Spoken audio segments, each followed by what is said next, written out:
Welcome back to your channel name. Today we're diving into a woodworking project that will elevate your cabinetry. A step-by-step guide to building beautiful raised 5-panel cabinet doors. Let's get started. First, let's go over what you'll need for this project. 1. Lumber.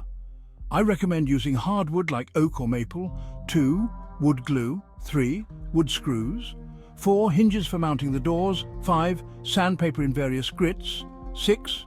Paint or stain if you prefer. This is optional. And 7. Tools like a table saw, miter saw, router and pocket hole jig.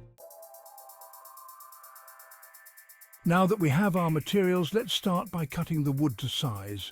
I'll be cutting the stiles and rails for the doors, ensuring we have the right dimensions for a perfect fit.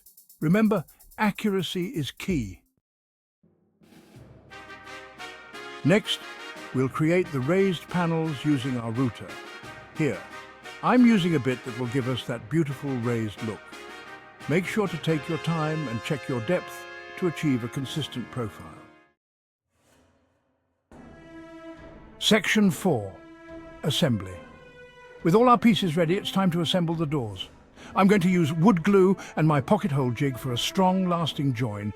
Be sure to wipe away any excess glue before it dries to keep those seams clean. Section 5. Sanding and finishing.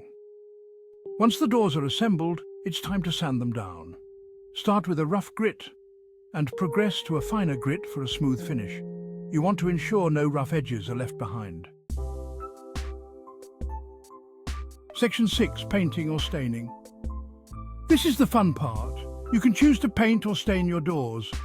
Today, I'm opting for a classic stain to show off the wood grain. Section 7. Installing the doors. Finally, it's time to install our doors on the cabinet. I'm using these hinges for a clean and simple installation. Make sure to adjust them for a perfect alignment. Outro. And there you have it. Your very own raised 5-panel cabinet doors are complete. If you found this video helpful, please like, subscribe, and hit that bell for more woodworking projects. Share your own creations in the comments below. I'd love to see what you've made. Thanks for watching and happy woodworking.